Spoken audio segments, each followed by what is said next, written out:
పత్రిక యోహాను మొదటి పత్రిక 3వ అధ్యాయము 8వ వచనాన్ని చదువుకుందాం. అపవాది మొదటి నుండి పాపము చేయుచున్నాడు గనుక పాపము చేయువాడు అపవాది సంబంధి అపవాది యొక్క క్రియలను లయపరచుటకై దేవుని కుమారుడు ప్రత్యక్షమాయెను. చాలు చిన్న ప్రార్థన. సర్వోన్నతుడవైన మా తండ్రి, మికిలి ప్రేమ కలిగిన కృప కలిగిన యేసయ్య, ఈ సాయంకాలం వేళ ఈ క్రిస్మస్ మహోత్సవములో మేమందరం పాల్గొని నిన్ను స్తుతించడానికి ఆరాధించడానికి మాకిచ్చిన ఈ దీవెనకరమైన సమయం బట్టి వందిస్తున్నా. ఈ ప్రత్యేక సమయములో నీ వాక్కులు బిడలు వినుచుండగా ప్రతి అంతరంగాన్ని బలపరిచి తృప్తిపరచుమని వాక్యమైన యేసుక్రీస్తు నామములో మిక్కిలి బ్రతిలాడి వేడుకొనుచున్నాము తండ్రి. కూర్చుందాం. ప్రియమైన దేవుని పిల్లలారా, దేవుని యొక్క మహాకృపను బట్టి మీ మధ్యకు రావడానికి దేవాది దేవుడు నాకు ఇచ్చిన గొప్ప అవకాశం బట్టి దేవునికి కృతజ్ఞతాస్తుతులు చెల్లిస్తూ ఉన్నా. ఎంతో ప్రేమతో నన్ను ఆహ్వానించిన రెవరెండ్ జాన్ రవీంద్రనాథ్ అయ్య గారికి, అమ్మగారికి, వారి కుటుంబానికి, అలాగే వేదిక మీద నుండి చక్కగా కార్యక్రమం నడిపిస్తూ అధ్యక్షత వహిస్తున్న ప్రభుదాసులకును, దైవ సేవకులందరికీ, మరి మీ అందరికీ నా ప్రత్యేక క్రిస్మస్ శుభములు, మరణాత తెలియజేస్తున్నాను. మరణాత. చాలా సంతోషం. దేవుని వాక్యాన్ని జాగ్రత్తగా వినాలని ప్రేమతో మనవి చేస్తున్నా. ఈరోజు నా అంశం ఏంటంటే, యేసు ప్రభు ఎందుకు ఈ లోకానికి, ఆయన ఈ లోకానికి ఎందుకు వచ్చారు, నరుడుగా బాలుడుగా యేసు ప్రభు ఎందుకు ఈ లోకానికి వచ్చారు, ఆయన ఈ లోకములో ఏ కారణం చేత నరుడుగా బాలుడుగా జన్మించి సర్వమానవాళి కొరకు ఏం చేయడానికి ఉద్దేశించారో దా ఉద్దేశాన్ని మీకు బయలుపరచాలని నేను ఆశిస్తూ ఉన్నాను. చాలా సంగతులు మనం తెలుసు క్రిస్మస్ గురించి, కానీ కొన్ని సంగతులు ఖచ్చితంగా మనం ఎరిగి ఉండాలని ప్రేమతో మీకు మనం చేస్తున్నాను.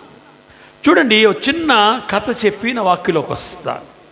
ఒకరోజు ఇలాంటి చలికాలంలో కదా, మనకి చక్కగా టెంట్ వేశారు, మీకు మంచు తెలియట్లా, కానీ బయట బాగా మంచు పడుతుంది.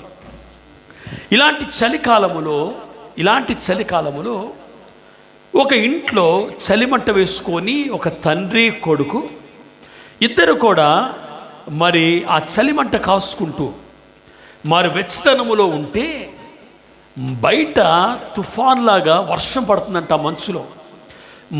వర్షం కుమ్మరిస్తుంటే ఒక పక్షి అది ఆ మంచులో తడిసిపోయి ముద్దయిపోయి దాని మీద మంచు అంతా బాగా పడిపోయి ఎక్కడ అది బ్రతకలేక ఈ ఇంటి యొక్క కిటికీ మీద వ్రాలిందంట. ఆ పక్షి వచ్చి వ్రాలితే లోపలున్న కొడుకు తండ్రి ఆ పక్షిని చూసి కొడుకు అన్నాడంట, నాన్న బయట మంచు పడుతుంది, ఆ పక్షి ఆ మంచుకు తడిసిపోతుంది, దయచేసి ఆ పక్షికి నువ్వు కిటికీ తెరిస్తే లోపలికి వస్తుంది, అది బ్రతుకుద్ది, లేకపోతే ఈ మంచుకి చచ్చిపోద్ది నాన్న, దయచేసి తలుపు తెరు నాన్న అని అడిగారు. సరే కదా, నాన్న లేచి మెల్లిగా తలుపు తెరిచి ఆ కిటికీ తెరిస్తే ప్రియమైన దేవుని పిల్లలారా, ఆశ్చర్యం ఏంటంటే ఆ పక్షి భయపడిపోయి పారిపోయింది. మళ్ళా నాన్న పక్షి ఎగిరిపోయింది నాన్న, నేనేం చేయమంటావురా? కొద్ది నిమిషాలకు మళ్ళీ ఎగురుతూ ఎక్కడ వాలడానికి లేక మరలా వచ్చి ఆ యొక్క కిటికీ మీద వాలింది. ఈసారి మెల్లికి తెరువు నాన్న, ఆ కిటికీ తెరిస్తే లోపలికి వస్తుంది నాన్న మరలా వెళ్ళి మెల్లిగా కిటికీ తెరిచాడు. ఆ మెల్లికి తెరిసిన అది భయపడి మరలా ఎగిరి వెళ్ళిపోతుంది. అది ఇలా 2-3 సార్లు ప్రయత్నం చేశారు, కానీ అది ఆగల, అది ఎగిరిపోతుంది పక్షి. ఈ పిల్లవాడు ఏడుపు మొదలుపెట్టాడు, నాన్న అది బయటలో చచ్చిపోద్ది నాన్న, దయచేసి దాన్ని లోపలమ్మ నాన్న అంటాడు, అరే పక్షి భాష నాకెడ వస్తుందిరా, ఏ భాష? దానికి మన భాష అర్థం కాదురా. నువ్వు చెప్పు నాన్న అంటాడు. నేనేం చెప్పాలిరా? నేను చెప్తే ఆ మాటలు దానికి అర్థం కావురా. దాన్ని మాట్లాడాలంటే దాని భాషలో మాట్లాడాలిరా. ఓ పక్షి లోపల రా అంటే అది ఎలా తెలుసుద్దిరా? అది రావట్లేదురా. నేనేం చేయమంటావు? నాన్న నువ్వేం చేస్తావు నాకు తెలియదు. ఆ పక్షి మాత్రం ఎక్కడ రావాలి? లోపలికి రావాలి. ఈ రాత్రి మనతో ఉండాలి. పొద్దున్నే దాన్ని పంపించేద్దాం నాన్న. పాపం నాన్న ఇంకొకసారి అది వ్రాలినప్పుడల్లా ప్రయత్నం చేస్తున్నాడు, కానీ అది భయపడిపోయి ఎగిరిపోతుంది. నాన్న ఎంత పిల్లోడికి నచ్చ చెప్పినా పిల్లోడేమో ఏడుపు ఆగట్లా. అప్పుడు నాన్న అంటాడు, అరే ఒకవేళ ఆ పక్షితో నేను మాట్లాడాలంటే కోపం వచ్చి నేను పక్షి అవ్వాలిరా. ఏమవ్వాలి? అప్పుడు కానీ నా మాట దానికి అర్థం కాదురా. నేనేం చేయమంటావు? అయితే వాడంటాడంట, నువ్వు పక్షి అయిపోవు నాన్న అంటాడంట. ఏమైపోవాలి?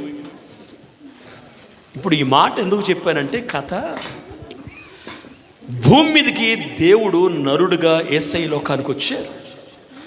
యేసయ్య ఎందుకు నరుడుగా ఈ లోకానికి వచ్చారు అంటే, నరుల యొక్క ఆలోచనలు, నరుని యొక్క మార్గములు, నరుని యొక్క తలంపులు, నరుని యొక్క బాధలు, నరుని యొక్క కష్టములు, నరుని యొక్క శోధనలు ఎరగాలి అంటే దేవుడుగా ఉంటే కుదరదు.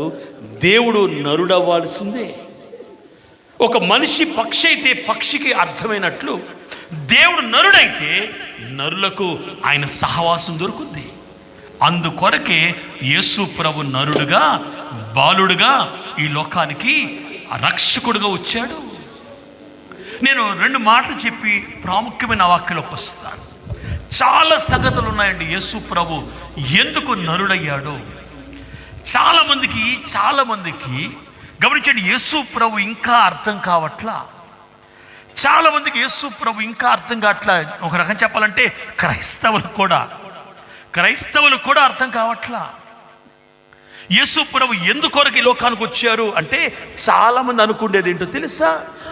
ముఖ్యంగా లోకం అనుకునేది ఏంటంటే, మన వ్యాధులు బాగు చేయడానికో, కష్టాల నుండి విమోచించడానికో, మనకి బిడ్డలు లేకపోతే బిడ్డలు ఇవ్వడానికో, మనకి వివాహం కాకపోతే వివాహం జరిగించడానికో, ఏదో ఒక అద్భుత క్రియో, ఏదో సూచక్రియో చేయడానికి యేసు ప్రభు ఈ లోకానికి వచ్చారు అనుకుంటున్నారు. కానీ అందుకొరకు యేసయ్య అతి ప్రాముఖ్యమైన విషయం అయితే, అందుకొరకు ఆయన ఈ లోకానికి రాలా.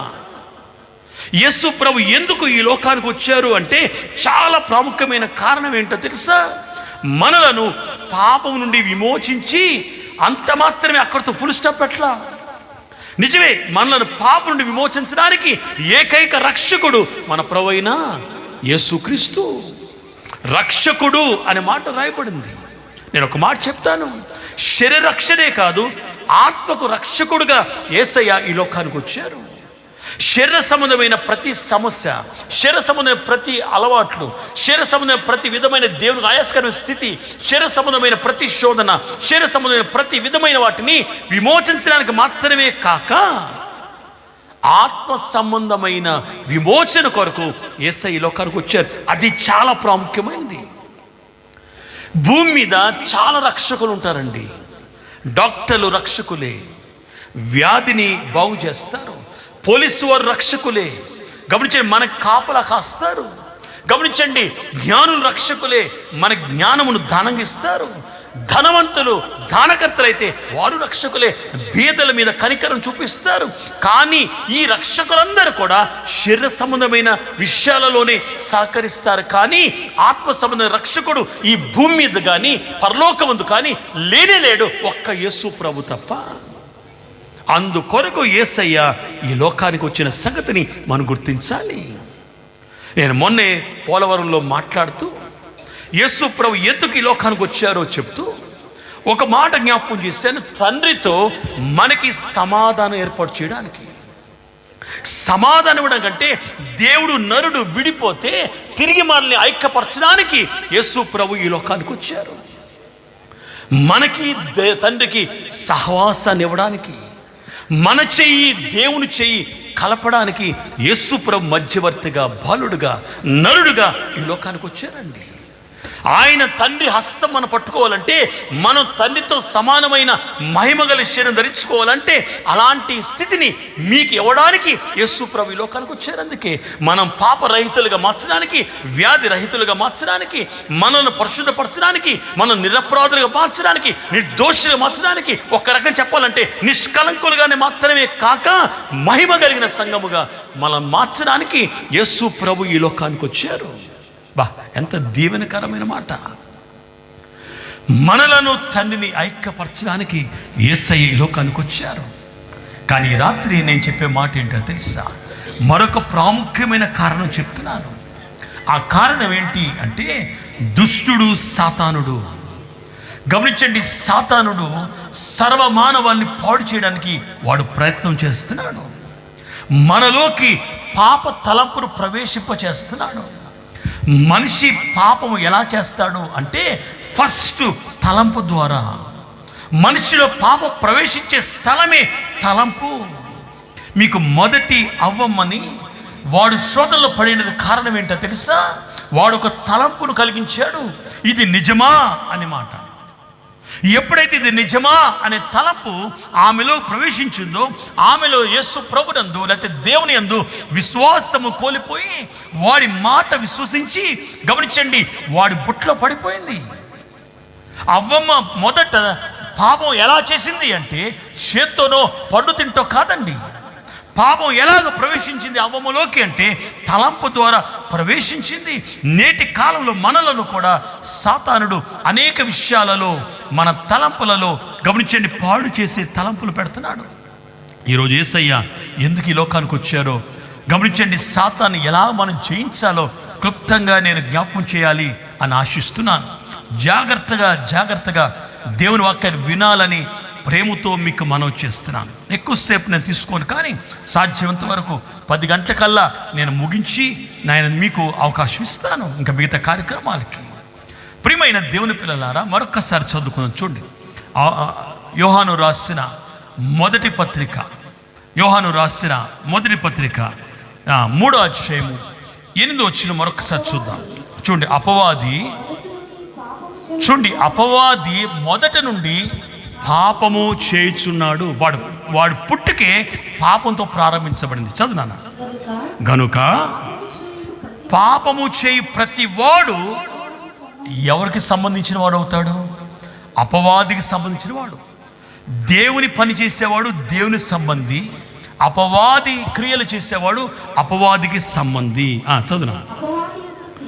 ఇప్పుడు ఇది అండర్లైన్ చేసుకోవాలి. యేసు ప్రభు ఎందుకు ఈ లోకానికి వచ్చారు అంటే, అపవాది యొక్క క్రియలను లయపరచుటకై దేవుని కుమారుడు ప్రత్యక్షమాయను. వా, ఎంత మంచి మాట! దేవుని కుమారుడు ప్రత్యక్షమాయను. ప్రియమైన దేవుని పిల్లలారా, ప్రభువైన యేసుక్రీస్తు యొక్క కృపా సమాధానములు, వాక్యాన్సర్ ప్రవర్తన, క్రిస్మస్ దీవెనలు, మొదటి రాక నుంచి రెండవ రాకడికి ఎత్తబడే భాగ్యము దేవుడు మనెల్లరికూ అనుగ్రహించును గాక. చాలా జాగ్రత్తగా వాక్యం వినాలి. ప్రియమైన దేవుని పిల్లలారా, ఈ వచనములో ఒక మాట మనం చాలా జాగ్రత్త నేర్చుకోవాలి. అపవాది మొదటి నుండి పాపము చేయుచున్నాడు. అసలు అపవాది యొక్క పుట్టుక పాపంతో ప్రారంభించబడింది. మీకు తెలుసా సాతాను ఎలా జన్మించిందో, లేకపోతే సాతాను ఎలాగ ఉనికిలోకి వచ్చిందో మీకు తెలుసు అనుకుంటున్నా. కానీ ఒక్క మాట గుర్తు చేస్తాను. ఒకానొక దినమున సాతానుకు కాకుండా ఒకప్పుడు ప్రధాన దూతగా ఉన్న ఆ లూసిఫర్ దేవునితోనే సమానము అనే తలంపు తన మనసులోకి వచ్చింది. ఎప్పుడైతే నేను దేవునితో సమానము అనే తలంపు వచ్చిందో, దేవుడు వాడి సింహాసనం నుంచి త్రోసివేస్తే వాడు అపవాదయ్యాడు. దేవుడిచ్చిన కృపను గర్వించింది, దాన్ని లెక్క చేయలా. అయ్యగారు దాన్ని కృపా గర్వము అని పేరు పెట్టారు. అపవాది చేసిన పాపానికి పేరు ఏంటంటే కృపా గర్వము. అంటే దేవుడిచ్చిన కృపను వాడు గర్వించిన బట్టి వాడి సింహాసనం నుంచి త్రోసివేయబడినప్పుడు వాడు ప్రారంభమే అపవాది. గమనించండి, చెడు తలంపుతో ప్రారంభించబడింది, పాప తలంతో ప్రారంభించబడింది కనుక వాడు సాతానుగా, అపవాదిగా వాడు నియమించబడ్డాడు. ఇప్పుడు నా మాట జాగ్రత్త, వాడు ప్రారంభం నుంచే మొదటి నుండి పాపము చేయుచున్నాడు అంటే వాడి ఉనికి పాపంతో ప్రారంభించబడింది. ఈ రాత్రి నా మాట కొంచెం జాగ్రత్తగా ఆలకించాలి. ప్రియమైన దేవుని పిల్లలారా, మరి యేసు ప్రభు ఎందుకు ఈ లోకానికి వచ్చారు అని అడిగితే, ఆయన ఎందుకు ఈ లోకములో ప్రత్యక్షపరుచుకున్నాడు, నరుడుగా ఎందుకు బయలుపరుచుకున్నాడు, నరవతారిగా ఈ లోకములో ఎందుకు యేసు ప్రభు వచ్చాను అని అంటే, ఇదిగో ఇదే కారణం. యేసు ప్రభు ఈ లోకానికి వచ్చిన అతి ప్రాముఖ్యమైన కారణములో ఒక కారణం ఏంటంటే, అపవాది క్రియలను లయపరచడానికి ఈ లోకానికి వచ్చారు. చాలామంది యేసు ప్రభు ఎందుకు మనం విశ్వసించాలో తెలుసా? యేసు ప్రభుని ఎందుకు అంగీకరించాలో తెలుసా? యేసు ప్రభుని ఎందుకు విశ్వసించాలి అంటే, మనలో పాపక్రియలు, మనలో అపవాది క్రియలు, మనలో లోక సంబంధమైన ఆలోచనలు, మనలో అపవిత్రమైన ప్రతి తలంపును గమనించండి, దేవుడు నిర్మూలన చేసి పరిశుద్ధంగా మార్చడానికి యేసు ప్రభు ఈ లోకానికి వచ్చిన సంగతిని మనం జ్ఞాపకం చేసుకోవాలి. అందుకే ఇక్కడ రాయబడిన మాట, అపవాది యొక్క క్రియలను లయపరచుటకై గమనించండి, దేవుని కుమారుడైన మన ప్రభువు యేసుక్రీస్తు ఈ లోకానికి ప్రత్యక్షమైన, ఈ లోకానికి ఆయన బాలుడుగా నరుడుగా జన్మించెను అనే సంగతిని మనం జ్ఞాపకం చేసుకోవాలని మీకు మనం వచ్చేస్తుంది. నేను ఈరోజు గమనించండి, అసలు సాతానుడు ఎలాంటి క్రియల చేత, ఎలాంటి అపవాది క్రియలు మన జీవితంలో కనపడతాయి, యేసు ప్రభు యొక్క మార్గమును ఎలా పాడు చేస్తున్నాడు వాడు, గమనించండి, మనలను ఎలా దూషిస్తున్నాడు, ఎలా మనల్ని దేవుని వ్యతిరేకం చేస్తున్నాడు. కొంతమంది బైబిల్లో భక్తులను చూపిస్తూ ఇలాంటి క్రియల ద్వారా మనము కూడా దేవుని దూరం అవుతున్నామేమో, వాటిని లయపరచడానికి యేసు ప్రభు ఈ లోకానికి వచ్చారు. సాతాను యొక్క శిరస్సును చితకొట్టడానికి యేసయ్య ఈ లోకానికి వచ్చారు. మీరు ఒక వచనాన్ని నేను చదివిస్తాను, జాగ్రత్తగా వినాలని ప్రేమతో మనం చేస్తున్నాను. ఆదికాండం 3వ అధ్యాయము 15వ వచనం మనకు బాగా తెలిసిన వచ్చిన భాగం. ఆదికాండము 3వ అధ్యాయము 15వ వచనం చూస్తే, మరియు నీకును స్త్రీకిని నీ సంతానమునకును ఆమె సంతానమునకును వైరము కలుగజేస్తాను. అది నిన్ను తల మీద కొట్టును, నీవు దాన్ని మడిమి మీద కొట్టెదవని చెప్పెను. చూసండి, జాగ్రత్తగా విందా.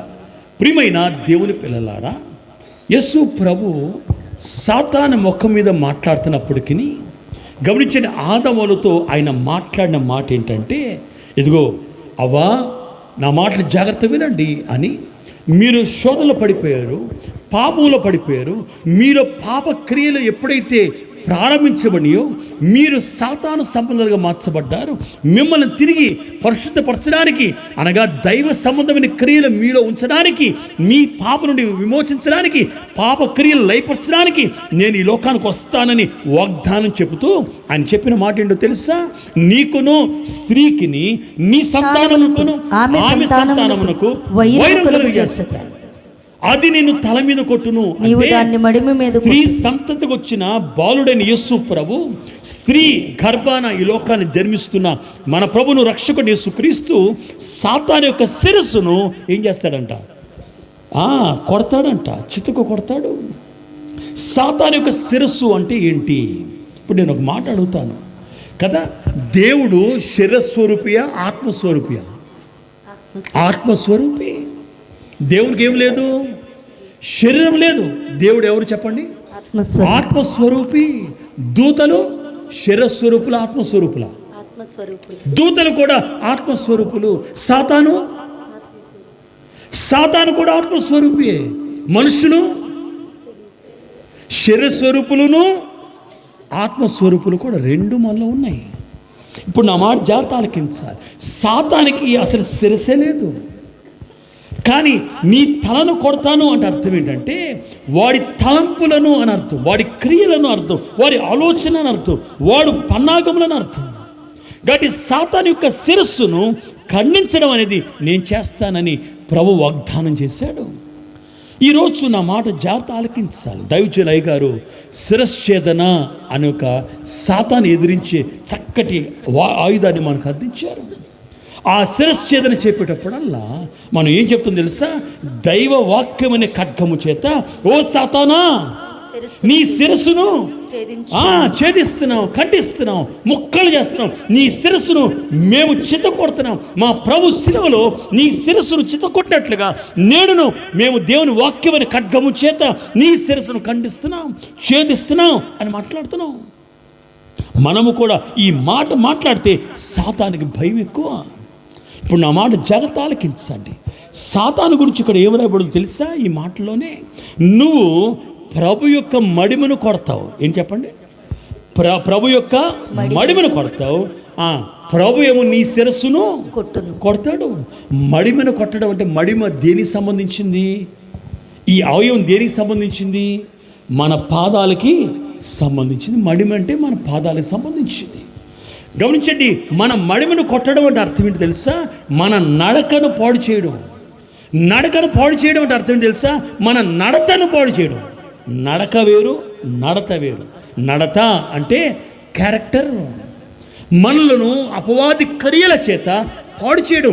వాడి సంబంధం ఎలా కలుగుతామంటే మనము కూడా అపవాది క్రియలు చేయడం బట్టి పాప సంబంధాలు అయిపోతాం, అపవాది సంబంధాలు అయిపోతాం. కనుక మన క్యారెక్టర్ని పాడు చేయడానికి వాడు ప్రయత్నం చేస్తాడని ప్రభు అప్పుడే చెప్పాడండి.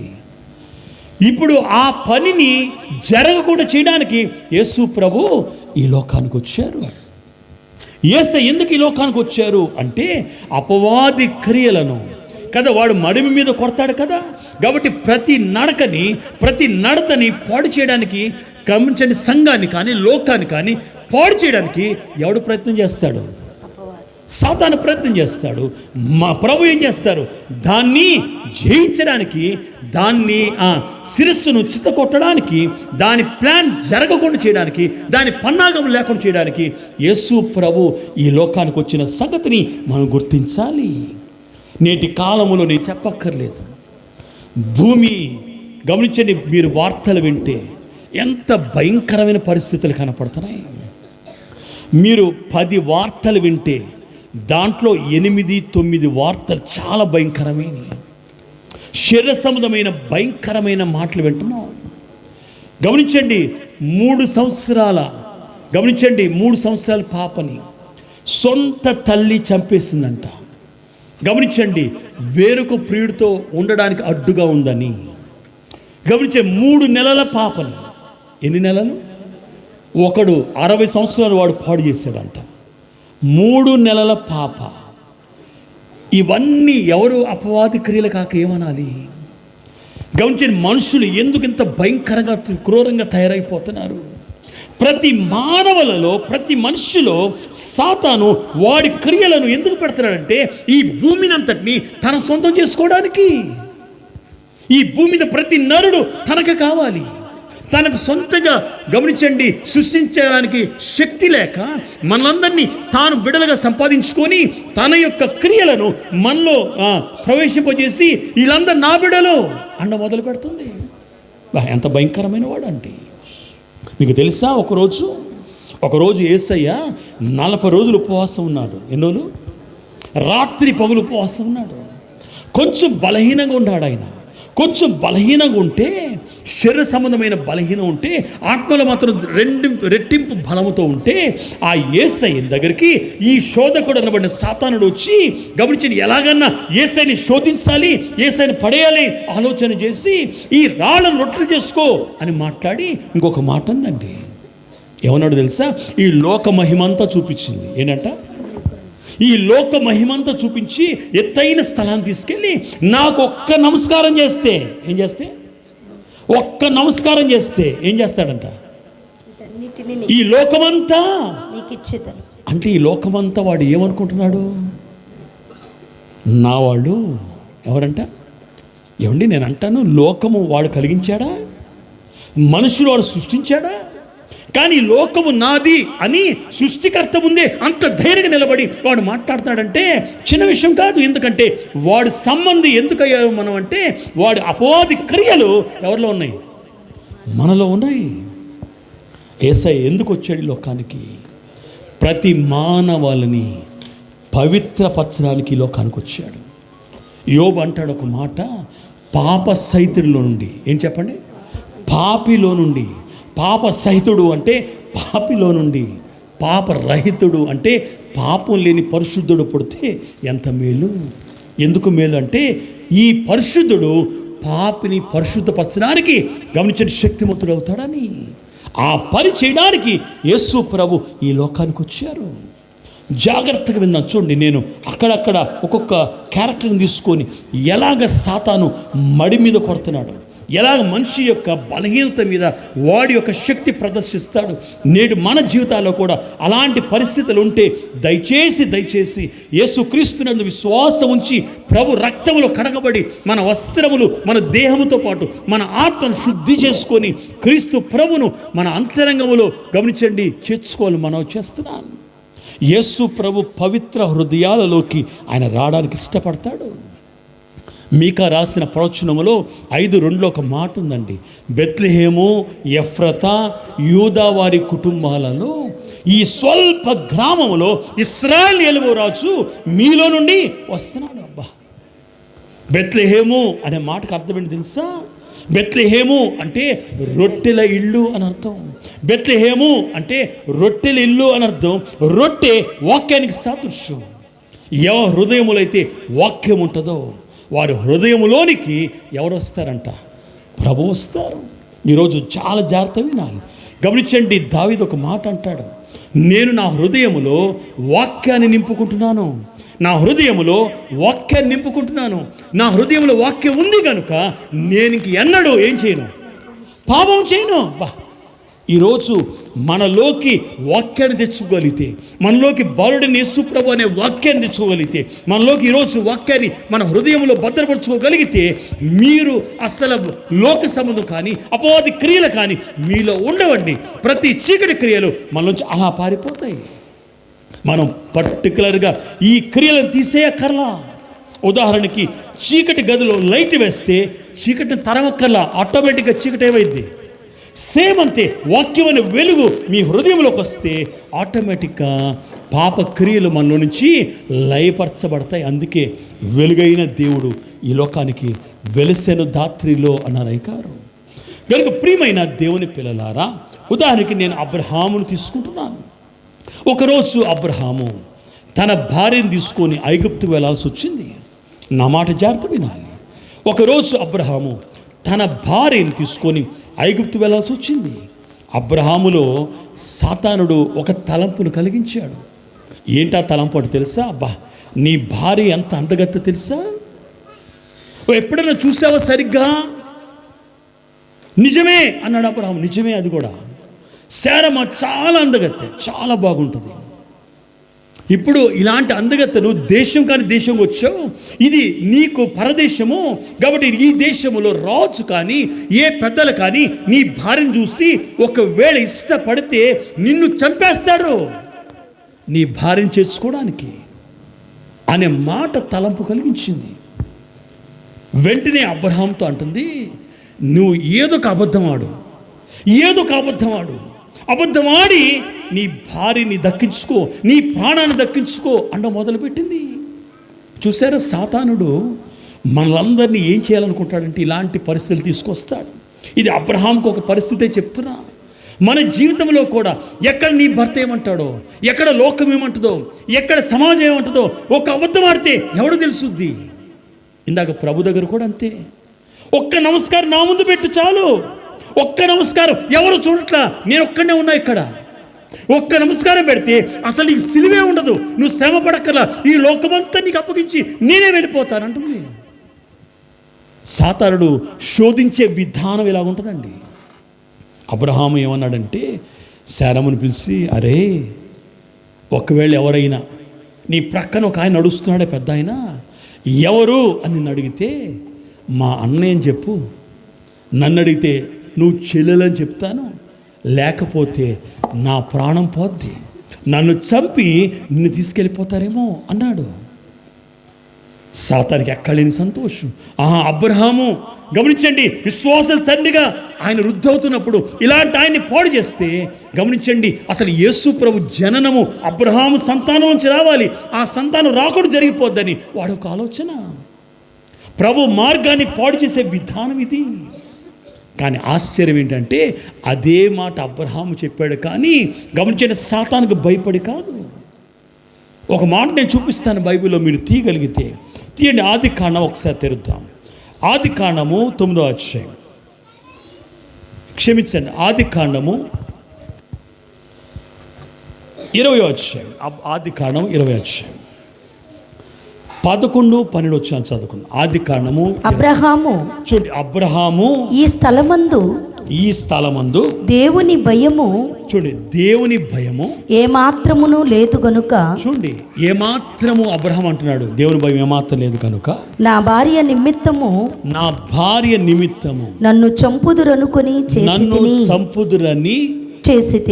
చేసి తిని. ఇప్పుడు చదువునాను ఇంకా. అంతేకాక ఆమె నా చెల్లెలను మాట నిజమే. చూడండి, అదేం అబద్ధం కాదు. ఆమె అబ్రహాముని అబద్ధికును చేయాలనుకుంది, కానీ అబ్రహాం అంటాడంటే వాస్తవానికి ఆమె నా చెల్లెలు అనే మాట నిజమే. ఆమె నా తండ్రి వరుసలో చూస్తే ఆమె నా కుమార్తె అవుతుంది, నా తల్లి కుమార్తె కాదు, ఆమె నాకు భార్య అయినది. కానీ తల్లి వరుసలో చూస్తే నాకు భార్య వరుస అయింది. కాబట్టి అందుకు నేను పెళ్లి చేసుకున్నా.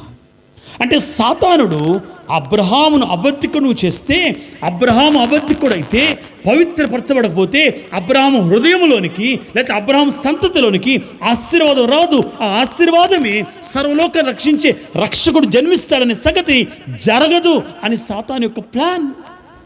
అపవాది క్రియలను లయపరచడానికి ఎవరు వచ్చారు? మన ప్రభు అయిన యేసుక్రీస్తు. అబ్రహాములో నుండి గమనించండి, ఇస్సాకును చూద్దాం. ఇస్సాకును తిండిపోతు చేయాలనుకుందంట సాతానుడు. గమనించండి, ఒకరోజు ఏం చేశాడో తెలుసా? గమనించండి, ఆమె గర్భంలో ఉండగానే, తన భార్య రెబ్కమ్మ గర్భంలో ఉండగానే దేవుడు ఒక వాగ్దానం చేశాడు. అమ్మాయి నీ గర్భంలో 2 జనములు ఉన్నాయి అని చెప్తూ ఒక మాట ఏం చెప్పాడంటే, నీకు పెద్దవాడు చిన్నవాడికి దాసుడు అవుతాడు కదా. ఈ మాటలు మనకి గమనించి ఆది కాండము 25వ అధ్యాయము 23వ వచనంలో కనపడతాయి. ఆది కాండము 25, 23లో పెద్దవాడు చిన్నవానికి దాసుడు అవుతాడు. కానీ ఇది ఎరిగిన ఇస్సాకు, పెద్దోడు అంటే చాలా ఇష్టం నాన్నకి, అమ్మకేమో చిన్నోడంటే ఇష్టం. జనరల్గా మన ఇళ్ళల్లో ఇలాగే కనపడతాయి కదా. ఒక పాప ఉంటే నాన్నకి ఇష్టం, కొడుకుంటే పెద్దోడు అమ్మకి ఇష్టం, లేకపోతే పెద్దోడేమో నాన్నకి ఇష్టం, తమ్ముడేమో అమ్మకి ఇష్టం. ఈ కుటుంబంలో కూడా అంతే. ఒకరోజు పెద్దోడిని పిలిచి, అప్పటికి సరిగా కళ్ళు కనపడట్లా, గమనించండి, ఒక మాట అన్నాడు. ఏమన్నాడంటే, అరే ఈరోజు వేటాడి మంచి మాంసం తీసుకురా, దేవుడు నాకు ఇచ్చిన దీవెనలన్నీ నిన్ను ఆశీర్వదించేస్తాను, నిన్ను దీవిస్తాను అన్నాడు. కాకపోతే మంచి మాంసం తీసుకురా. ఇస్సాకును తిండిపోతు చేయాలనుకుంది సాతానుడు. మనలో చాలామంది ఆహారం కొరకు కదా, తెలుగులో ఒక సామెత ఉంది, 1,000,000 విద్యలు తినడానికి కొరకే. ఈ శరీరాన్ని ఎంత బాగా చూసుకుంటామో, ఈ శరీరానికి ఎంత కష్టపడతామో మీకు తెలుసా? మనం జీవితాంతం కష్టపడేది దేని కొరకు? ఒక్క శరీరం కొరకే.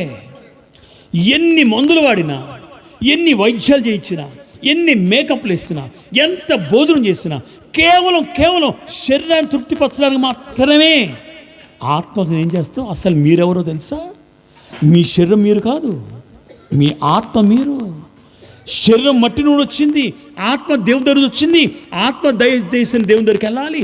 ఆ రోజు సిగ్గుతో పైకి వెళ్ళకుండా ఉండాలి అంటే ఈరోజు మన ఆత్మరక్షకుడిని యేసుక్రీస్తును అంగీకరించాలి. చూడండి, ఈ యొక్క శరీర ఆశను పుట్టించింది. మాంసం తీసుకురారా, తిని దీవిస్తాను. దీవెనకి మాంసానికి ఏంటి సంబంధం అండి? కానీ మాంసాన్ని రుచి చూపించి దీవెనలన్నీ సంపాదించుకోవాలనుకున్నాడు పెద్ద కొడుకు. సరే నాన్న అని వేటకెళ్ళాడు. ఈ వార్త గమనించిన అమ్మ చెవిన పడింది. వెంటనే చిన్నోడిని కబురు పెట్టి, అరే పెద్దోడికి నాన్న దీవెనలన్నీ ఇచ్చేస్తున్నాడు రా, నువ్వు అన్నయ్య నాన్న దగ్గరికి వెళ్ళి కళ్ళు కనపడవు కదా, నేనే పెద్దోడిని అని చెప్పి దీవెనని నువ్వు తెచ్చుకోరా, నీకు నాన్నకు నచ్చినట్లుగా మాంసం తయారు చేస్తాను అంది. అమ్మా, నాన్న గుర్తుపడితే దీవెన ప్రక్కన పెట్టు, నన్ను శపిస్తాడేమో. లేదురా, అన్నయ్యలాగా నేను తయారు చేస్తా, నువ్వు అన్నయ్య బట్టలు వేసుకో, అన్ని బట్టలు వేసుకున్నాడు. అన్నయ్యలా రోమాలు తయారు చేసింది, చక్కగా అన్నయ్యలాగే తయారైపోయింది. వీడు వెళ్ళాడు నాన్న దగ్గరికి, మాంసం తీసుకొని, అరే అప్పుడే వచ్చేసావా? వచ్చేసాను నాన్న. ఏంట్రా నీ గొంతు అంటే నా పోయిందంటే, జలుబు చేసింది నాన్న. నా గొంతు కూడా పోయింది, తిరిగి రోజు తిరగడమే. అరే ఒకసారి నాన్నకు అప్పటికే అనుమానం తీరలా, ఒకసారి రారా నిన్ను ముద్దు పెట్టుకుంటా. ఏం పెట్టుకుంటాడండి? ముద్దు ఎందుకు పెట్టుకుంటాడు తెలుసా? ముద్దు పెట్టుకునేది ప్రేమతో కాదు. వాడి మెడ మీద పడి వాసన చూస్తే వీడు చెమట వాసన వస్తుందా, ఇంట్లో అమ్మదారు ఉండి సెంట వాసన వస్తుందా గుర్తుపట్టడానికి. నాన్న మెడ మీద పడి ముద్దు పెట్టుకుని ఉంటే వేసుకున్న డ్రెస్ ఎవరిది? అన్నది వేసుకున్నాడు. వాడు తడివి చూస్తే రోమాలు కనపడుతున్నాయి. అరే నిజమేరా, ఏషావుకే ఉంటాయి ఇలాగా, ఏషావు వస్త్రాలే ఇలాంటి వాసన వస్తాయి కాబట్టి వీడు ఖచ్చితంగా ఏషావే అని నమ్మించాడు తమ్ముడు. అలా తయారు చేసింది తల్లి. మాంసం మొత్తం తిన్నాడు, తిని దీవులన్నీ ఇచ్చేశాడు. ఇప్పుడు నా మాట వినాలి. ఈలో పెద్దోడు పెద్ద ప్లేట్ నిండా మాంసం తీసుకొని వచ్చాడు. నానా ఏషావులు వచ్చేసా, ఇదిగో మాంసం తీసుకొచ్చా, చాలా లేతది, మంచి దొరికింది నాన్న, ఇది కడుపు నిండా తిను, తృప్తిగా తిని నన్ను దీవించు నానా అన్నాడు. ఒక్కసారి ఇస్సాకు పరిస్థితి చూడాలి. బైబిల్ తెలుసా, మిక్కుటముగా గడగడ వణికిపోతున్నాడంట. ఏంటి మాంసం చూసి వణికిపోవడం ఏంటి? ఎందుకు భయపడుతున్నాడు, ఎందుకు వణికిపోతున్నాడు? ఒకసారి మీరు ఆదికాండం 27 అధ్యాయం 33 వచ్చిన చూద్దాం. ఇస్సాకు మిక్కుటముగా గడగడ వణుకుచు, అయితే వేటాడిన భోజ్యమును, వేటాడిన భోజనము నా యొద్దకు తెచ్చిన వాడు, తీసుకొచ్చిన వాడు ఎవడు? నీవు రాకమునుపు. అరే నువ్వు రాకముందు ఎవడో వచ్చాడు రా. నేను వాటన్నిటిలో తిని, నేను శుభ్రంగా తినేశాను రా. అతన్ని నిజముగా దీవించి తిని, అతన్ని కడుపు నిండా నిజంగా దీవించేశాను నువ్వు అనుకొని. అతడే దీవింపబడిన వాడే, వాడు దీవించబడిన వాడు. బా ఎంత మాట, అతడే ఇంకా దీవించబడిన వాడు. ఇస్సాకు ఎందుకు భయం వేసిందో తెలుసా? ఎందుకు మిక్కటము గడగడ ఉడికాడు తెలుసా? ఎందుకు గమనించండి, భోజనం చూస్తే అంత భయంకరంగా వనకాల్సి వచ్చిందో తెలుసా? ఒకే ఒక మాట గమనించండి, నేను దేవునికి వ్యతిరేకంగా చేస్తున్న సంగతి ఎవరు తెలుసు? ఇస్సాకు తెలుసు. ఇస్సాకు తెలుసు నేను దేవునికి వ్యతిరేకమైన పని చేస్తున్నానని. అది గుర్తించిన ఇస్సాకు, అరే నిజంగా వాడే దీవించబడు. ఎందుకంటే తల్లి గర్భంలో ఉన్నప్పుడే నువ్వు పెద్దోడు కదరా, చిన్నోడు గురించి ప్రభు రెబ్కమ్మతో మాట్లాడిన మాట, మీ తల్లితో మాట్లాడిన మాట ఏంటి తెలుసా? పెద్దవాడు చిన్నవాడికి దాసుడు అవుతాడనరా. ఇదిగో ఆల్రెడీ ఈ దీవెనలన్నీ వాడికి చెందాల్సినవే, నేనే నీకు ఇస్తానన్నాను. నా మాట వినాలి. ఇక్కడ ఇస్సాకును తిండిపోతు చేసి, ఇస్సాకు సంతతిలో నుంచి అబ్రహాంకి ఏ దీవెన దేవుడిచ్చాడో ఇస్సాకు అదే దీవెనిచ్చాడు. నీ సంతతి ఆకాశ నక్షత్రం వలె, నీ సంతతి భూమి మీద ఇసుకరేళ్ల వలె, నీ సంతతిలో నుంచి సర్వలోకాన్ని ఆశ్రయించే రక్షకుడు పుడతాడనే మాట ఇదిగో నెరవేరిందిరా. యాకోబును గమనించండి, దీవించబడినవాడురా. యాకోబు దీవించబడినవాడురా, వాడే అసలైన దీవెనకు పాత్రుడు. ఇప్పుడు నా మాట వినాలి, గమనించండి. మనలో చాలామంది సాతానుడు ఆహారం చూపించి పడేస్తాడండి. దయచేసి భోజనానికి పడిపోవద్దు. యేసుప్రభు ముందు కూడా చాలా నీరసంగా ఉంటే ఏం పెట్టాడు చెప్పండి? ఏం పెట్టాడు? ఈ రాళ్ళను పెట్టి రొట్టెలు చేసుకొని నాకు 2 అన్నాడా? అల్లా నువ్వే తిను, నువ్వు ఆరోగ్యంగా ఉంటే బాగా సేవ చేయి అంటున్నాడు సాతానుడు. ఆహారం పెట్టి శోధించాలనుకున్నాడు. అదే ఆహారము అవ్వమను శోధించాడు. అదే ఆహారము నేటి మనం ముందు కూడా పెట్టి శోధిస్తున్నాడు. ఇస్సాకును శోధించిన వాడు మనను కూడా శోధిస్తాడు. జాగ్రత్త. కాబట్టి ఈ అపవాది క్రియలను లయపరచడానికి ఎవరు వచ్చారు? యేసు ప్రభు ఈ లోకానికి ప్రత్యక్షమయ్యను. చాలామంది ఆహారం దగ్గర పడిపోతాం. దయచేసి ఒక పూట తినకపోతే నష్టమేమి లేదండి. ఇదే ఏషావు ఒకరోజు అలిసిపోయి వచ్చాడు. ఒక్క పూట భోజనం తినలేక వేటాడితే ఏం దొరకల. తమ్ముడు చిక్కుడుకాయ కూర వండుతున్నాడండి. చూడ్డానికి కొంచెం ఎర్రగున్నాయి, మన పచ్చ కనపడతాయి. ఆ ఎర్రటి చిక్కుడుకాయ చూసి అంటాడు, అరే నీకంటే పెద్దోడిని కదరా, ఈరోజు వేటాడాను, నాకేం దొరకలేదురా, కొంచెం అన్నం పెట్టరా అని అడిగితే ఆ చిన్నోడు అంటాడు, దీవెన అందుకున్నవాడు తెలివిగలవాడు అంటాడు, ఏమన్నాడు తెలుసా? ఇదిగో నన్ను అన్నయ్యని పిలుస్తావా? నీకు నాకు పెద్ద తేడా లేదు, ఒక్క నిమిషం కూడా తేడా లేదు కదా. నువ్వు అమ్మ కడుపు నుంచి వచ్చేటప్పుడు నీ కాలు పట్టుకొని నేను వచ్చాను కదా, నీ మడిని పట్టుకొని వచ్చాను కదా, అంతేగా తేడా. మన ఇద్దరం కవల పిల్లలం కదా. నీకు నాకు పెద్ద వయసు తేడా లేదు కదా. ఈరోజు నుంచి నువ్వు అన్నయ్య నన్ను పిలుస్తానంటే అప్పుడు నేను నీకు భోజనం పెడతానంటే పోతే పని చేసేటత్వం ఇచ్చేసాడండి. మీకు తెలుసా, తర్వాత జీవితాంతం ఏడ్చాడు, కానీ జ్యేష్ఠత్వం దక్కలా. ఒక్క పూట భోజనం కొరకు జ్యేష్ఠత్వాన్ని అమ్మేసుకున్నాడండి. బైబిల్లో ఆహారం కొరకు అమ్ముకున్న వాళ్ళు చాలామంది ఉన్నారండి. ప్రియమైన దేవుని పిల్లలారా, కేవలం ధనం కొరకు, కేవలం ఆహారం కొరకు, కేవలం పిల్లలు పోషించే కొరకు అబద్ధములు ఆడడానికి సాతానుడు మిమ్మల్ని పురిగొలిపితే వాడి శోధనలు పడిపోకుండా నిలబడాలని ప్రేమతో మీకు మనవి చేస్తున్నాను. ఇస్సాకు నుండి సంతతులు ప్రభు ఎలా వస్తాడంటే అబ్రహాములో నుండి ఇస్సాకులో నుండి యాకోబు నుండి యూదాలో నుంచి మోషేలోంచి గమనించాడు దావీదు కుమారుడిగా యేసయ్య ఈ లోకాన్ని జన్మిస్తాడన్న సంగతి, ఈ మార్గము సాతాను తెలుసు. ఒక్కొక్కరిని ఎలా పాడు చేస్తున్నాం చూడండి. ఈ ఒక్కటి కాదు, ఈ శోధన ఈరోజు మనలో అందరికీ కనపడుతుంది. యాకోబుని తీసుకుంటున్నాను ఇప్పుడు. యాకోబు అనే పేరుకే అర్థం ఏంటి తెలుసా? మోసగాడు అని అర్థం. ఏంటి చెప్పండి? మోసగాడు. గమనించండి, యాకోబు జీవితంలో చాలా మోసాలు కనపడుతున్నాయి. కానీ యాకోబును దేవుడు గమనించండి, జననం నుంచి, తల్లి గర్భంలోంచి దీవిస్తూ వస్తున్న సంగతిని గుర్తించట్లే యాకోబు. చాలాసార్లు మనం గుర్తించట్లా దేవుడు నిన్ను ఎలా దీవిస్తున్నాడో. గమనించే ఉదాహరణకు ఒక మాట చెప్తాను. ఒకరోజు పదనరాములో తన మామ ఇంటికి అన్న ద్వారా ఎక్కడ శ్రమ, ఎక్కడ చంపుతాడో భయం వేసి పారిపోయి ఉంటే ఆ ఇంట్లో అడుగుపెట్ట కొన్ని రోజులకే ఆ ఇంట్లో పరిస్థితులన్నీ మారిపోయినాయి. గమనించండి, ఆశ్చర్యపడిపోయాడు లాబాను. ఇదేంట్రా, మా ఇల్లు ఇంత కలకలాడుతుంది, నా పంట ఎందుకు ఇంత బాగా పండింది, నా పశువులు ఎందుకు ఇంత పాలు ఇస్తున్నాయి, ఎందుకు మా ఇంట్లో ఇంత వర్ధిలింది, ఏంటి తేడా, ఈడు వచ్చినప్పటి నుంచి ఇలా కనపడుతుంది ఏంటి అని ఒక శకును గారి దగ్గరికి వెళ్ళి చేయి చూపించాడంట. మనం చూపించకూడదు, లాబాను అన్యుడు కాబట్టి చూపించాడు. వాడికి అన్నాడంట ఆ శకును గారు, మీ ఇంటి కొత్తగా ఎవరిని వచ్చారా అన్నాడంట. మా అల్లుడు వచ్చాడు, నా అక్క కొడుకు వచ్చాడు అన్నాడంట. అయితే వాడి పాదము దీవించబడింది అన్నాడంట. అప్పుడే లాబాను మనసులో ఏమిందంటే, నా ఒక్క కూతుర్ని కాదు, ఏంటంటే 2 కూతుర్ని ఎవరికి ఇచ్చేయాలి. కారణం ఏంటంటే వాడి పాదాలు మంచి మామూలు కాదు. యాకోబుకే తెలియదండి తన పాదాలంతా దీవించబడి అని. పారిపోతున్నాడు, ఇంట్లోంచి పారిపోతున్నాడు. గమనించండి, తిరిగి వచ్చేటప్పుడు గమనించండి, తన ఆస్తి అంతా తీసుకొచ్చి గమనించండి ముందు పెట్టి, నా అన్నకి ఇచ్చేద్దాం ఆస్తి అంతా, ఒకవేళ అన్నయ్య కోపం తగ్గకపోతే నా పని వాళ్ళని అప్పగిస్తాను, నా పని వాళ్ళని చంపేస్తే తన కోపం చల్లారదేమో, ఒకవేళ అప్పుడు కూడా చల్లారకపోతే గమనించండి నా భార్యను పెడతాను, నా భార్య చనిపోయినా నా బిడ్డలు పెడతాను, అప్పుడు కూడా కోపం చల్లారపోతే నేను ఒక్కడే మిగిలిపోతాను అనుకొని ఆ ఎబ్బోకురావు దగ్గర ఆలోచిస్తూ కూర్చుండిపోయాడు. కూర్చొని గమనించండి, దేవుని తట్టు చూడడం మొదలుపెట్టాడు. ప్రభువా, నేను బ్రతకనా, ఇంటికి వెళ్తే చచ్చిపోతానా, నా తల్లి చనిపోయినా వెళ్ళడానికి గతి లేని స్థితి నాది, ఒక్కసారి నా ఇంటికి వెళ్ళడానికి మార్గం సరళం చేయి అనే మనస్సులో ప్రార్థిస్తుంటే దేవుడు దిగొచ్చేశాడు. బైబిల్ ఏముందో తెలుసా?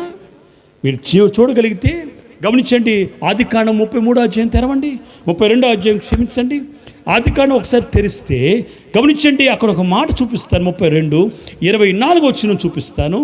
యాకోబు మిగిలిపోయెను, ఒక్కడే అక్కడ ఎబ్బోకురావు దగ్గర మిగిలిపోయాను. ఒక నరుడు తెల్లవారు వరకు, యాకోబు ఒక్కడే, జాగ్రత్త వినండి, యాకోబు ఒక్కడే మిగిలిపోయాను. ఒక నరుడు అంటే యాకోబు కాదు, ఒక నరుడు తెల్లవారు వరకు, రాత్రి నుంచి తెల్లవారు వరకు అతనితో పెనుగులాడెను. ఎవరు అతడు? యాకోబుతో రాత్రంతా పోరాడుతున్నాడంట. ఇప్పుడు నా మాట జాగ్రత్త వినాలి. ఎవరు యాకోబుతో పోరాడుతున్నాడు? పోరాటం మొదలుపెట్టింది యాకోబా, దేవుడా? చెప్పాలి. పోరాటం మొదలుపెట్టింది ఎవరికి దీవెన కావాలి? యాకోబుకి. నన్ను ఆశ్రయించే గాని నేను నిన్ను విడిచిపెట్టాను అనింది ఎవరు? అప్పుడు అవసరం ఎవరిది? కాబట్టి పోరాటం మొదలుపెట్టింది ఎవరు? కాదు.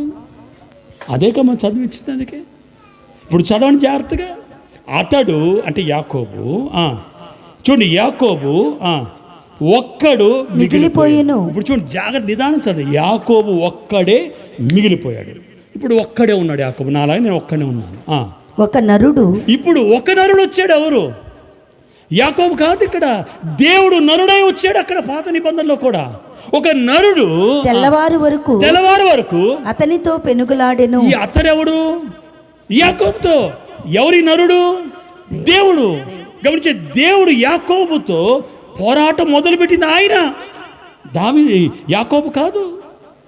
ఒక నరుడితో, గమనించండి, మరొక నరుడుగా వచ్చిన దేవుడు యాకోబుతో రాత్రంతా తెల్లవారు వరకు పోరాడాడంట దేవుడు. అసలు పోరాటం ప్రారంభించింది ఎవరు చెప్పండి? దేవుడు. ఎందుకు ప్రారంభించాడు? అది నా ప్రశ్న. నా మాట అర్థమవుతుందా? ఎందుకు ప్రారంభించాడంటే యాకోబులో నుంచి నక్షత్రం ఉదయించాలి. ఏం చెప్పండి? యాకోబులో ఏ ఉదయించాలి? ఎవరా వెలుగు నక్షత్రము? ఎవరా వేకో చుక్క? ఎవరా వెలుగు? ఎవరా నక్షత్రము అంటే మన ప్రభువైన యేసుక్రీస్తు యాకోబు సంతతిలోంచి రావాలి. కానీ యాకోబును గమనించండి, ఎందుకు దేవుడు పోరాడాడో తెలుసా? యాకోబులో ఉన్న మోసాన్ని, యాకోబులో ఉన్న అపవిత్రతను, యాకోబులో ఉన్న లోకమాలిన్యాన్ని తీసివేసి పవిత్రపరిచి తన నామాన్ని మార్చి, తన బుద్ధిని మార్చి, తన స్వభావాన్ని మార్చి యేసు ప్రభు ఈ లోకాన్ని తన్ను వాడుకోవాలనుకుంటున్నాడు. ఆయనలో ఉన్న అపవాది క్రియలన్నీ చెప్పండి లయపరచడానికి ఎవరు వచ్చారు? యేసు ప్రభు ఆది కాండంలోని నరుడుగా యాకోబు దగ్గరకు వచ్చి యాకోబుతో పోరాడుతున్నాడు. యాకోబు పని కాదండి ఇక్కడ పోరాటం యాకోబు కాదు. ఇక్కడ పోరాటం దేవుంది. ఎవరి విషయంలో? యాకోబు విషయంలో. ఈరోజు మనలో చాలామంది కనపడకుండానే మోసాలు చేస్తున్నాం. ఏం చేస్తున్నాం? మోసగిస్తున్నాం. ఎవరికి తెలియదులే, నాకొక్కడికి తెలుసు. చాలా అలవాట్లు. ఇలాంటి ఇతరులను మోసం చేసి నేను కాదంటే సరిపోదు, నేను చేయలేదంటే సరిపోదు, నేను మౌనంగా ఉంటే చాలు అనుకుని మోసాలు కనపడతాయి. యాకోబు తెలివితేటలతో చేశారనుకుంటాడు, కానీ అది దేవునికి చాలా బాధ అనే సంగతి యాకోబు గుర్తించాలా. మనం కూడా గుర్తించాలి. యేసయ్య ఎందుకు ఈ లోకానికి వస్తున్నాడు తెలుసా? మనలో ఉన్న అపవాది మోసపు క్రియలన్నీ లయపరచడానికి ఎవరు వచ్చారు? యేసు ప్రభు వస్తున్నారు. యాకోబులో నుండి ఇంకా నేను చాలా పర్లేదా, ఒక పావుగంట 20 నిమిషాలు, రైట్, ఓకే, మీరు పర్లేదంటే నేను మాట్లాడతా. గమనించండి, యాకోబులో నుండి గమనించండి యోధా వచ్చాడు. ఎవరు వచ్చారు? యోధా.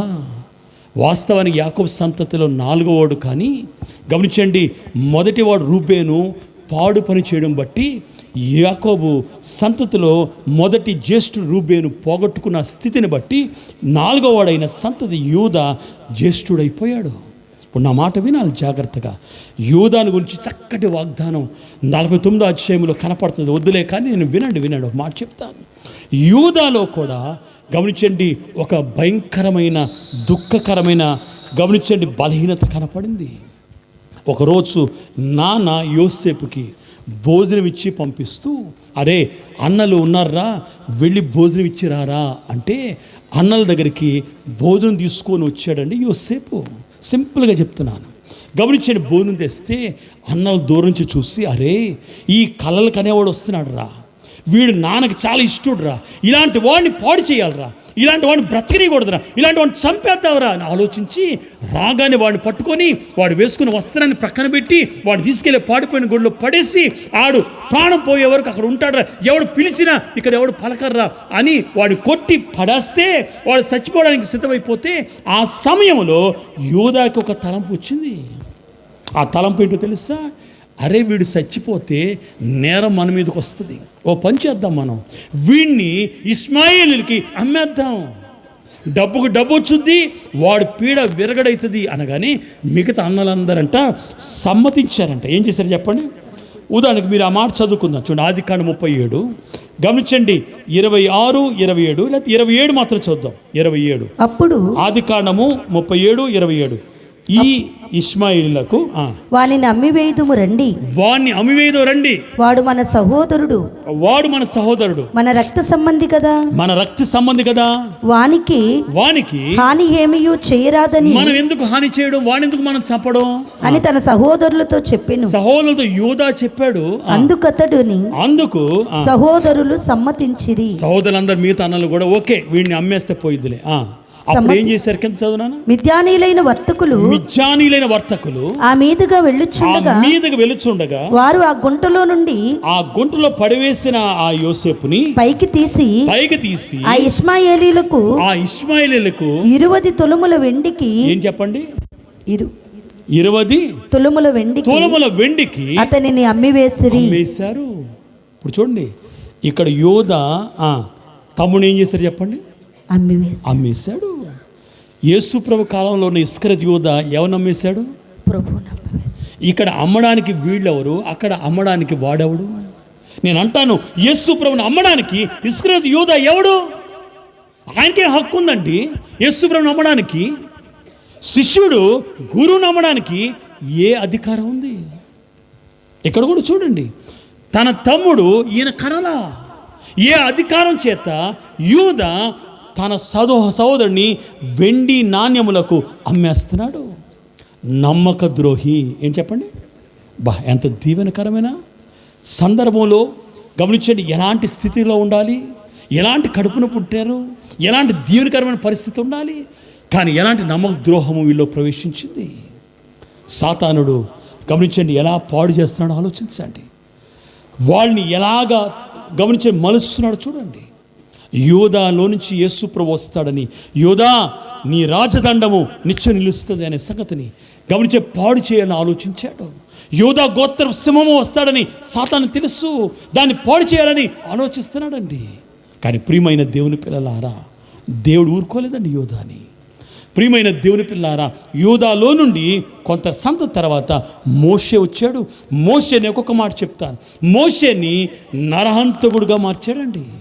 ఒకరోజు ఇద్దరు ఐగుప్తు దేశంలో మోషే రాజుగా లేకపోతే ఫరోగా పరిగణించబడుతున్న కాలంలో ప్రియమైన దేవుని పిల్లలారా, ఒకరోజు ఇద్దరు గమనించండి, ఒకరేమో హెబ్రీయుడు, ఇంకొకడేమో ఐగుప్తుడు వాదించుకుంటుంటే గొడవాడుతుంటే మోషే వెళ్ళి తన హెబ్రీ బిడ్డని కాపాడి ఆ ఐగుప్తుని చంపేస్తే ఇసుకలో కప్పిపెట్టి గమనించండి ఎవరికి తెలియకుండా ఆయన రహస్యంగా చేస్తే కొంతకాలం తర్వాత ఇద్దరు గమనించండి ఇద్దరు హెబ్రీలు వాదన ఆడుకుంటే తప్పు చేసిన వాడు ప్రక్కన నిలబడి ఎందుకు నువ్వు తప్పు చేసుకోవడం, ఎందుకు వాదిస్తున్నావు, ఎందుకు కొడుతున్నావు అంటే వాడు అన్నాడు, ఏంటి ఐగుప్తుని చంపి పడేసినట్లు నన్ను కూడా చంపేస్తావా అన్నాడు. అరే ఈ రహస్యం బయలుపడిపోయిందా, ఇది ఒకవేళ ఫరో తెలిస్తే నన్ను చంపేస్తాడని అక్కడి నుంచి పిరికివాడు వలె పారిపోయి మిద్యానికి వెళ్ళిపోయాడండి.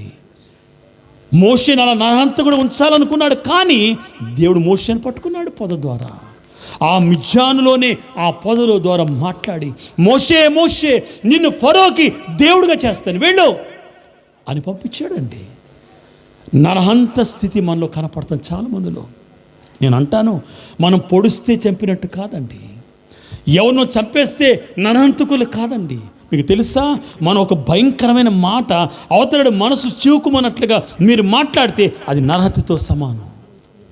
చాలా చెప్పారు అయ్యగారు, చిన్న చిన్న చెప్తే మీరు ఆశ్చర్యపడిపోతారు. స్త్రీలు ఉన్నారు కాబట్టి ఒక మాట చెప్తారు, మీరు సరిగ్గా వంట చేయకపోయినా నరహత్యతో సమానం అన్నారు. మన కడుపును మన శరీరాన్ని బాగా చూసుకోవాలి. కింద కూర్చోకూడదంట, ఏదో పట్టానో ఏదో పీటో వేసుకోవాలి, మట్టి మీద కూర్చోకూడదు, తల సరిగ్గా దువ్వకపోయినా నారయ్య గారు ఇలాంటి చాలా చెప్పారండి. మన శరీరాన్ని జాగ్రత్త చూడాలి, అంతకంటే బాగా మన ఆత్మను చూడాలి. ప్రియమైన దేవుని పిల్లలారా, నరహత్య గమనించండి, నోటి మాట వలన చాలామంది హాని చేయబడతారు. మనసు బాధపడుతుంది, ఒక దెబ్బ కొట్టినా పర్వాలేదురా అంత మాట అనేసాడు అని పిల్లల విషయంలో కానీ కొంతమంది విషయాల్లో బంధువుల విషయం మనం ఎంత బాధపడతామండి. జీవితాంతం కొన్నిసార్లు మర్చిపోవండి ఆ మాటలు. అలాంటి మాటలు అలాంటి క్రియలను లయపరచడానికి ఎవరు వచ్చారు? యేసు ప్రభు ఈ లోకానికి వచ్చారు. మోషే నుండి దావీదు తీసుకుంటే దావీదు ఒకరోజు గమనించండి చేయకూడని పని ఉరియా భార్యని ఆశించాడండి. ఒకరోజు చిన్న కథలా చెప్తాను నేను. ఆ కథ ఏంటంటే నాతాను దావీదు దగ్గరికి వచ్చాడు. ప్రవక్త అయిన నాతాను దావీదు దగ్గరికి వచ్చి ఏం చెప్పాలో అర్థం కాల. ఒక కథ చెప్తాను దావీదు అన్నాడు. ఏంటి ఆ కథ చెప్పు అన్నాడు దావీదు. ఎందుకు వచ్చావు నాతాను అంటే, నీకు చిన్న కథ చెప్తాడు. రాజు కంటే ఏం చెప్తాడంట, కథ చెప్తాడంట. ఏంటా కథ అని అడిగాడు. ఏంటో చెప్పాడు తెలుసా? ఏం మాట్లాడాడంటే, రాజా ఇద్దరు ఉన్నారు, ఒకడు బాగా ధనవంతుడు, కోట్ల ఆస్తి కలిగిన వాడు. ఆ ఇంటి పక్కనే చిన్న డేరా వేసుకొని ఒక బీదోడు ఉంటాడు. వీడికేమో వేల గొర్రెలు పశువులు ఉన్నాయి, వీడికేమో ఒకే ఒక్క మేకపిల్ల ఉంది. వీడికి ఆ కొడుకైనా కూతురైనా స్నేహితుడైనా ఆ మేకపిల్లే ఈ బీదవాడికి వీళ్ళిద్దరే పడుకుంటారు ఒకే మంచం మీద, ఒకే కంచంలో తింటారు. ఆ మేకపిల్ల బీదవాడు కలిసి ఉంటారు. ఈ ప్రక్కనే గమనించాడు, ఆ గోడ అనుకున్న బాగా ధనవంతుడు, వేల గొర్రెలు వేల పశువులు ఉన్నాయి. ఒకరోజు దారిని పోయిన ఒక బాటసారి అంట, ఇదిగో ఆ రెండు ఇళ్ళు చూసి ఈ బీదోడు ఈ టెంట్ కింద పట్టుకున్నాడు, నాకేం పెడతాడు ఆకలేస్తున్న భోజనం, ఈ ధనవంతుడి దగ్గరికి వెళ్దామని ఆ ధనవంతుడి దగ్గరికి వెళ్ళాడంట. అయ్యా నేను చాలా దూరం ప్రయాణం వస్తున్నాను, తినడానికి ఏమీ లేదు, నేను తెచ్చుకున్న ఆహారం అయిపోయింది, దాదాపు నిన్నటి నుంచి ఏం తినలా, ఆకలేస్తుంది, కొంచెం భోజనం పెడతారా అని అడిగాడంట. వెంటనే ఆ యొక్క ధనవంతుడు రాజు లాంటి వాడు ఆర్డర్ వేశాడంట. అరే మంచి పశువుని తీసుకొచ్చి భోజనం చేసి అతను పెట్టండి రా అన్నాడంట. ఆ వంట ఉండేవాడు వచ్చి, రాజా మనకి వేల గొర్రెలు ఉన్నాయి, వేల పశువులు ఉన్నాయి, వాటిలో మంచిది వండమంటారా అని అడిగారు. ఈడన్నాడంట ధనవంతుడు, ఎందుకురా మనయి, వాడు ప్రక్కన ఉన్నాడు, మన గోడ ప్రక్కన రోజు బయటికి వెళ్ళి చూస్తాను, వాడు ఉన్నాడా లేదు చూడు అంటే, వాడు లేడయ్యా, మేక మాత్రం కట్టేస్తుంది, దాన్ని తీసుకొచ్చి వండి పెట్టేయండి రా. ఆ ఒక్క మేకని చంపి ఎవడికి పెట్టాలంట, ఈ బాటసారికి భోజనం పెట్టేయండి రా. కూర్చున్న దావీదు కథ వినగానే లేచి తన కత్తి తీసుకొని, ఎవడు నా దేశంలో ఎలా పనిచేశాడు వాడిని ముక్కలు చేసేస్తానంటున్నాడు దావీదు. చాలా కోపం వచ్చేసింది. అలాంటి వాడికి ఒక గొర్రెకి లేదా ఒక మేకకి 4 మేకలు ఇప్పిస్తానంటున్నాడు. ఎవడో చేస్తే నీకెందుకు చెప్తాను దావీదు అన్నాడు నాతాను. ఎవరు చేశారు? నువ్వే. నేనా? నువ్వు రాజువి, నువ్వు అడిగితే దేశములు ఎంతమంది కన్యకలు నీ మీదకి రారు. అలాంటిది ఉరియా నీకోసం యుద్ధం చేయడానికి వెళ్తే తన భార్యని నువ్వు ఒక్కడు ఆశిస్తే తప్పు కదా. అర్థమైందన్నమాట. సిగ్గుపడిపోయాడండి దావీదు, పశ్చాత్తపడిపోయాడు, కన్నీరు కార్చాడు, నాతాను ముందు కూలిపోయాడు. రోజుగా కాదు, చిన్నపిల్లల వలె ఏడవడం ప్రారంభించాడండి. ఎందుకు ఈ మాట చెప్తున్నానో తెలుసా? ప్రియమైన దేవుని పిల్లలారా, సాతానుడు మనలో ప్రవేశింపజేసే క్రియలు ఇలాంటివి. ఒంటరిగా ఉన్నప్పుడు మన తలంపుల్లో వ్యభిచార తలంపులుగా మారుస్తుంది. దావీదు వ్యభిచారిగా చేస్తే యేసయ్య రాడు, యేసయ్య మన హృదయంలో రాడు అనుకుంటుంది సాతాను. కానీ యేసయ్యని మనలో తెచ్చుకోవాలంటే మనలో వాక్యాన్ని ఉంచుకోవాలి, పాపాన్ని పారదోలాల సంగతి మనం తెలుసుకోవాలి. అందుకొరకే యేసు ప్రభు ఈ లోకానికి వచ్చిన సంగతి గుర్తించాలి. ఎంత దీవెనకరమైన పరిస్థితి. కనుక ప్రియమైన దేవుని పిల్లలారా, మత్తయి సువార్త 1వ అధ్యాయం చూస్తే మొదటి వచనములో ఏం కనపడదంటే, అబ్రహాము కుమారుడగు దావీదు కుమారుడైన యేసుక్రీస్తు ఈ లోకాన జన్మించే వంశావళి గురించి రాయబడింది. నా మాట వినండి. యేసయ్య ఈ లోకానికి వచ్చేటప్పుడు కూడా ఎన్ని ఆలోచన పుట్టిస్తున్నాడండి. ఒక మరియను తీసుకోండి, ఒక యోసేపుని తీసుకోండి, ఒక జ్ఞానం తీసుకోండి, ఒక కాపర్లు తీసుకోండి, గమనించండి, ఒక సిమియోను తీసుకోండి, ఒక అన్నాన్ని తీసుకోండి, గమనించి ఒక జక్కరని తీసుకోండి, ఒక ఎలిజబెత్ని తీసుకోండి. ప్రతి వారిలో కూడా సాతాను ఏదో ఒక తలంపు పుట్టించగా మానడు.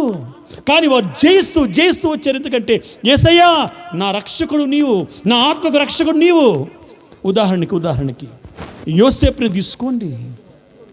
ఆ రాత్రి యోసేపు నిద్ర పట్ల, యోసేపు నీతిమంతుడు అని 1వ అధ్యాయం 19వ వచనంలో రాయబడింది మత్తయి సువార్తలో. యోసేపు నీతిమంతుడు. కాబట్టి ఇప్పుడు సాతాను కూడా ఎంత ప్లాన్ వేస్తాడు తెలుసా? సాతాను కూడా ఎలాంటి ప్లాన్ వేస్తాడు తెలుసా? ఇదిగో యోసేపు, నువ్వు నీతిమంతుడు కదా, నువ్వు పరిశుద్ధుడు కదా, నువ్వు పాపిని అపవిత్రాల్ని ఎలా పెళ్లి చేసుకుంటావు? పాపం చేసి గర్భవతి అయిన ఆ మరియని ఒకవేళ ప్రదానం చేసింది కానీ నువ్వు విడిచిపెట్టు. ఎందుకంటే ఆమె అపవిత్రాలు, నువ్వు పరిశుద్ధుడివి, నువ్వు ఘనుడివి అని ఇలా మాట్లాడుతుందండి. ఆ రాత్రి ఏం చేయాలో అర్థం కాల యోసేపుకి. ఆ రాత్రి ఏం చేయాలో అర్థం కాల. నిద్ర పట్టట్లా, రహస్యంగా విడిచిపెట్టేద్దాం. ఒకవేళ నిందించకుండా ఆమెని గమనించి, ఆమె నేను నిందించకూడదు, ఎందుకంటే నేను చూడలేదు గర్భం ఎలా ధరించిందో నాకు తెలియదు, కానీ నేను చేసుకోకూడదు, ఎందుకంటే నేను చేసుకుంటే నేను నీతిమంతుని అపవిత్రం అవుతాను, కాబట్టి అపవిత్రాలను నేను చేసుకోకూడదు కదా అని ఆలోచన పుట్టించింది సాతానుడు. మనలో చాలాసార్లు భక్తిలో నుంచే సాతానుడు దేవునికి వ్యతిరేకమైన పనులు చేయిస్తాడు. దేవుని సంకల్పాన్ని నెరవేర్చుకొని చేయడానికి ఆడు ప్రయత్నం చేస్తున్నాడు. ఆ రాత్రి దాన్ని పటాపంచలు చేసేసండి యేసయ్య. ఒక దూతను పంపించాడు. దూత వచ్చి మాట్లాడింది, ఓ దావీదు కుమారుడు యోసేపు, నీ భార్యను చేర్చుకున్నటకు నువ్వు భయపడొద్దు. ఎందుకు తెలుసా? ఆమె గర్భం ధరించిన మాట వాస్తవం, కానీ అపవిత్రాలు కాదు.